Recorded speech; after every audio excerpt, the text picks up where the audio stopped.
In one of my client companies, I was talking to a very seasoned salesperson. He had more than 25 years of experience.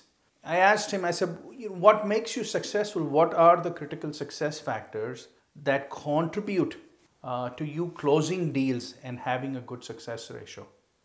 He smiled at me and he said, look, Ravi, I'll give you an example. He says, when I feel that I'm about to fall sick, or when I fall sick, it may be a case of flu or cough and cold. He said, my goal is to get well.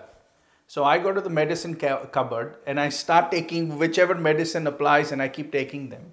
And I'll try natural remedies, I'll drink hot soup, I'll do whatever is necessary, because the goal is for me to get better.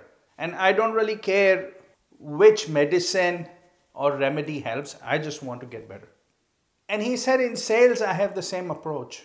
When I'm with a prospect, I try a lot of different things. I try every idea that I have in my bag, every trick that I have.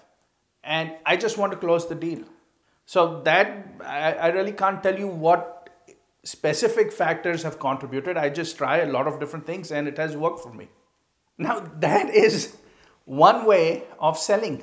I mean, if you were to describe it, how would we describe it? It's like throwing everything but the kitchen sink at the prospect and just doing everything to close the deals. I mean, I appreciate the fervor and the energy behind that approach. But it is a brute force approach. Now, we'll hear again and again people talk about how sales is a numbers game. That if you go through enough prospects and leads, you will make sales. And that is true.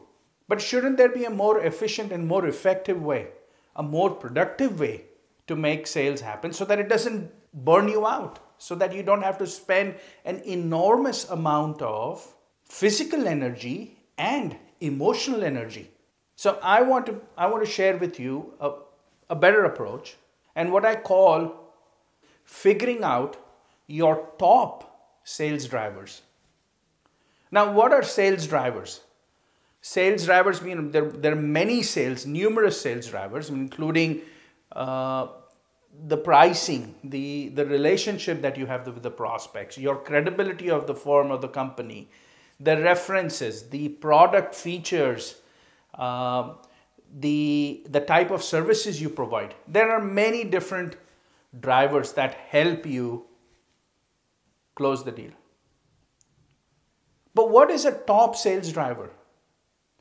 A top sales driver is one that either compels the prospect to close the deal, or it demolishes a huge resistance, a huge obstacle that you're facing or the prospect is presenting to you and not closing the deal. A top sales driver overcomes all of these. It's almost like having a cannon that blasts through a brick wall. A top sales driver is a cannon. And the other sales drivers are almost like pocket knives. Right? That is the difference. The difference in magnitude between a regular sales driver and a top sales driver. If you are the CEO, if you are the head of a sales team, or if you're a sales professional, you need to ask the organization, have we understood our top sales drivers? Do we know what they are, and are we employing them? So you may be thinking, okay, Ravi, what is a top sales driver? So let's discuss 3 examples. The first one is the simplest example, and then we'll build on from there. In the first example, say you are the salesperson for a pest control company, and your clientele is restaurants. So a restaurant owner calls you and says, and you go to the meeting, and the restaurant owner shares that they have a rodent problem. They have a new rodent problem. And you recognize that in order to deal with this rodent problem completely and thoroughly, the restaurant owner has to spend $3,000.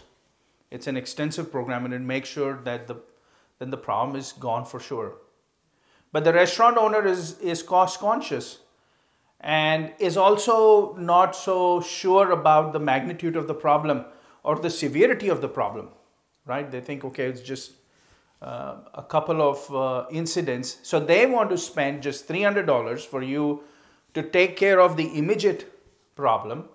And then, the restaurant owner is thinking, okay, we'll see if this works. And then maybe we don't have to do anything else. Or if we do, in another 3 or 6 months, we'll call the pest control company back and deal with it if the problem is not gone. Now, your pest control company has good credibility. The restaurant owner has called you themselves. You have the meeting. And they're ready to basically do a deal with you. But they're ready to do the deal at $300 versus the $3,000 that really makes sense for them and for your company too. So what is a top sales driver in this situation? Now, if you have done research on how the city health department, how the health inspectors shut down restaurants who have a rodent problem, and where the restaurant has not taken sufficient demonstrative steps to deal with that problem. If you share that data and you say, look, if health department officials come and shut down restaurants for 4 to 6 weeks when they see a rodent issue, and that can cost the restaurant $20,000 to $30,000 in lost revenues. And if you're then able to add more information to it and say, look, there are a couple of restaurants not far from, within the 10-mile radius who were recently shut down because they had a similar rodent problem. Now that information, that knowledge, those facts can become a top sales driver because they can act like the cannon that you need, and the restaurant owner now recognizes the magnitude of the problem and the impact that it can have on their business. All right. So it's worth in every situation to figure out what could be a compelling top sales driver that compels the prospect to close the deal or to close the deal in the right magnitude. Now let's look at the second example. Say you are the salesperson for an HR software company, and you meet with the VP of HR, and this software will help improve things. And it actually has a neat feature where it can measure the cost of turnover. And this company has a high turnover. And the software costs anywhere from $10,000 to $15,000 for the company to implement. It's a mid-sized company. But the VP of HR pushes back and says he does not have the budget. Plus, he's not really interested in implementing such a software. There is nothing in the organization that is pushing him to implement such a software.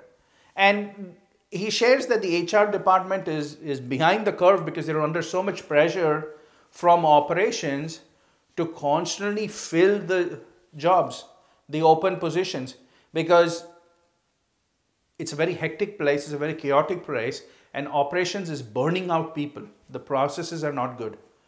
And so HR is constantly having to do the exit interviews, but go out and then refill these positions and train the people. And so it's always behind the curve.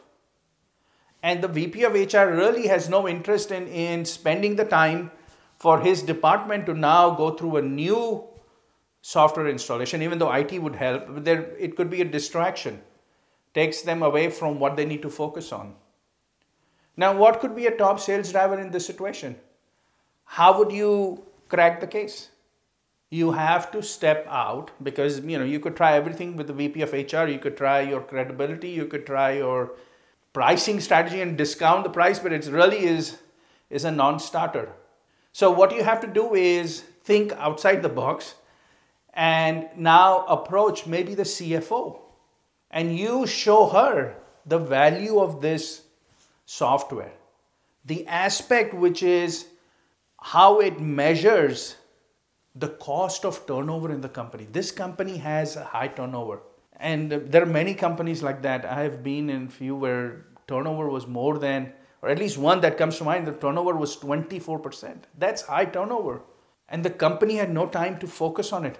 So you bring that to the attention of the CFO and say, look, this measures the cost of turnover. It measures the cost of onboarding new employees, training them. It measures the cost of the loss in morale and productivity when the remaining employees, as employees get burnt out and leave, the remaining employees have to pick up and work harder, and they're working overtime. But this takes a toll on their productivity. The CFO had been struggling with this problem and did not have a way to actually calculate easily the impact of the high turnover. And now the CFO becomes the top sales driver for you, because the CFO, she is able to step in and convince the VP of HR that this software is worth the time and effort, because it can then be used to send a message to operations and say, look, if you don't fix your processes, this is the actual real cost beneath the covers that nobody sees, but it exists. The CFO can help you close the deal. Now let's talk about the third example.